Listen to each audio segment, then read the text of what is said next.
श्री स्वामी समर्थ. नमस्कार मंडळी. स्वामी महाराजांच्या कृपेने तुमचा आजचा दिवस, उद्याचा दिवस आणि यापुढे येणारे सर्व दिवस अगदी सुखाचे, समाधानाचे आणि आनंदाचे जावोत ही स्वामींचरणी प्रार्थना करते आणि आजच्या व्हिडिओला सुरुवात करते. आपण प्रत्येकजण स्वामींचे भक्त आहोत.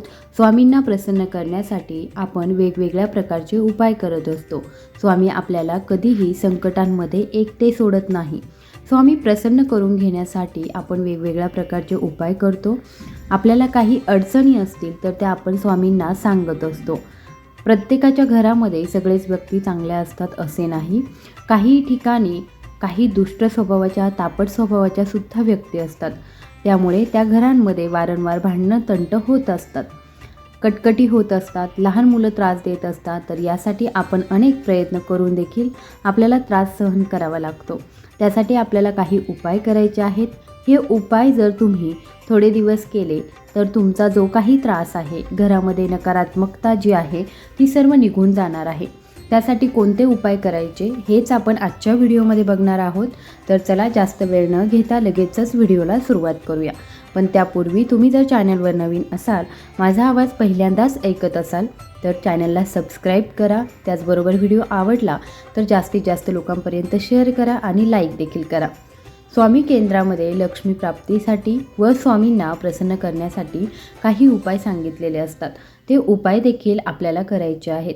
जर आपण आपल्या घरामध्ये श्री सुक्तमचं पठण केलं तर आपल्या घरामध्ये धनधान्याची कमतरता कधीच भासत नाही आणि हा उपाय आपण नक्की करून बघावा. त्यानंतर आपल्याला लाल कपड्यामध्ये तांब्याचं एक नाणं घालून आपल्या मुख्य दरवाजाबरोबर मध्ये लावायचं आहे आणि ते आतल्या साईडने आपल्याला लावायचं आहे. यामुळे घरामध्ये सुखशांती आणि धनाची देखील वाढ होत असते.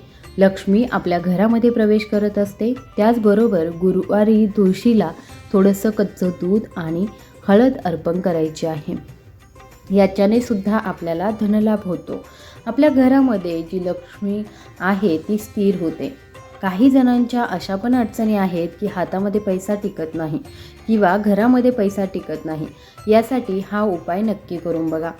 जर तुम्हाला नोकरी संदर्भात काही अडचणी असतील किंवा मग जर तुम्हाला नोकरी लागत नसेल, हवे तशी नोकरी मिळत नसेल, तर त्यासाठी तुम्हाला गुरुचरित्रामधला 10वा अध्याय पठण करायचा आहे, वाचन करायचं आहे आणि हे वाचन आपल्याला दररोज करायचं आहे. काही दिवस हे वाचन झाल्यानंतर आपल्याला लगेचच याचा प्रभाव दिसणार आहे. व्यवसायात देखील जर तुम्हाला यश प्राप्त होत नसेल तर त्यावेळेस देखील तुम्ही हा अध्याय वाचायचा आहे. त्याचबरोबर सर्वात महत्त्वाचं म्हणजे अनेक जणांना कोर्ट कचेरीमध्ये वारंवार फेऱ्या माराव्या लागत असतात. कोर्ट कचेरीचे काम हे खूपच त्रासदायक असते. तर यावेळी तुम्हाला श्री नवनाथ ग्रंथाचा 2रा अध्याय वाचायचा आहे आणि त्याचबरोबर श्री गुरुचरित्राचा 14वा अध्याय आपल्याला वाचायचा आहे. दिवसातून तुम्हाला 2 वेळा या गोष्टी वाचायच्या आहे. सर्वात महत्त्वाचं म्हणजे जर महिलांनी गुरुचरित्राचा 14वा अध्याय दररोज वाचला तर घरामधलं वातावरण पूर्णपणे पवित्र होऊन जातं. प्रत्येक घरामध्ये स्वामींचा एक तरी भक्त असतो. तो सतत स्वामींचे नामस्मरण करत असतो. ती व्यक्ती आहे तोपर्यंत घरामध्ये सकारात्मकता असते. ती व्यक्ती जर निघून गेली तर घरामध्ये पूर्णपणे वातावरण बदलून जातं आणि त्याच्यामुळे घरामध्ये भांडणं वाढतात व खूप अडचणींना आपल्याला सामोरं देखील जावं लागतं. म्हणून घरामध्ये श्री स्वामी समर्थ नामाचा मंत्राचा जप तुम्हाला अवश्य करायचा आहे. ज्यावेळेस आपण स्वयंपाक करत असतो त्यावेळी देखील आपल्याला सतत श्री स्वामी समर्थ नामाचा जप करत राहायचा आहे आणि त्याच्यानंतर आपल्याला गायत्री मंत्र देखील म्हणायचा आहे. सतत आपल्या तोंडामध्ये हे जप आपण करतच राहायचे आहे.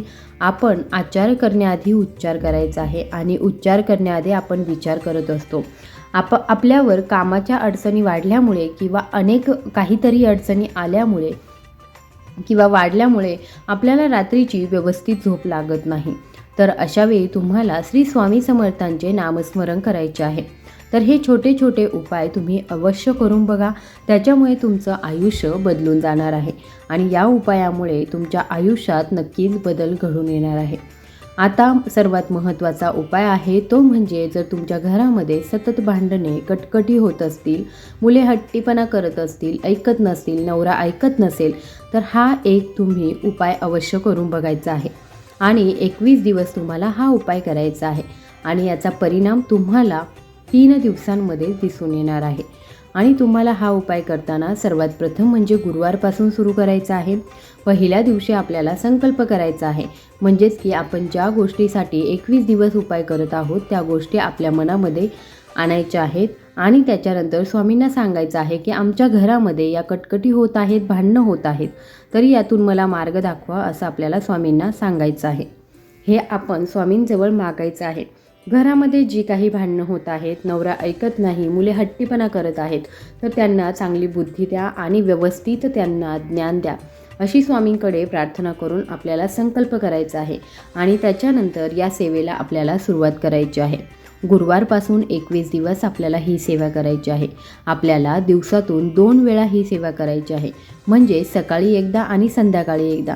आणि याचा लवकर आपल्याला प्रभाव देखील दिसून येणार आहे आणि तुमच्या घरामध्ये सकारात्मकता निर्माण होणार आहे.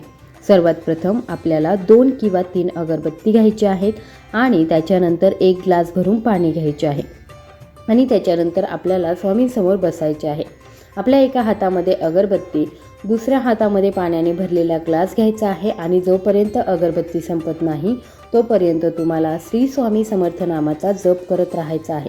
देव्हाऱ्यामध्ये केला तरी देखील चालू शकतो आणि स्वामींच्या फोटोसमोर जरी केला तरीसुद्धा तुम्हाला तो चालणार आहे. जोपर्यंत आपली अगरबत्ती संपत नाही तोपर्यंत तुम्हाला श्री स्वामी समर्थ नामाचा जप करतच राहायचा आहे. आणि हा जप करून झाल्यानंतर तुम्हाला त्या अगरबत्तीची थोडीशी धुरी घ्यायची आहे आणि त्या पाण्यामध्ये मिक्स करायची आहे आणि त्यानंतर घरातल्या प्रत्येक व्यक्तीला हे पाणी प्यायला द्यायचे आहे. आणि तुमच्या घरामध्ये ज्या काही कटकटी आहे, जे काही त्रास आहेत ते कायमचे निघून जाणार आहे. प्रत्येकाच्या घरामध्ये एखादी व्यक्ती तरी अशी असते की तिच्या मनामध्ये संशयाची भीती असते. यासाठी तुम्हाला घरातून सर्व व्यक्ती ज्यामध्ये पाणी पितात त्याच्यामध्ये हे तुम्हाला घालायचं आहे आणि त्याच्यानंतर मग त्या संपूर्ण घरातील व्यक्तींना हे पाणी द्यायचं आहे. साधा सोपा असा उपाय तुम्ही अवश्य करून बघा. त्याच्यामुळे तुमच्या घरामध्ये ज्या काही अडचणी असतील तर त्या निघून जाणार आहे आणि तुमचे सुखाचे दिवस येणार आहेत. आय होप दिलेली माहिती तुम्हाला आवडली असेल तर जास्तीत जास्त लोकांपर्यंत शेअर करा. धन्यवाद.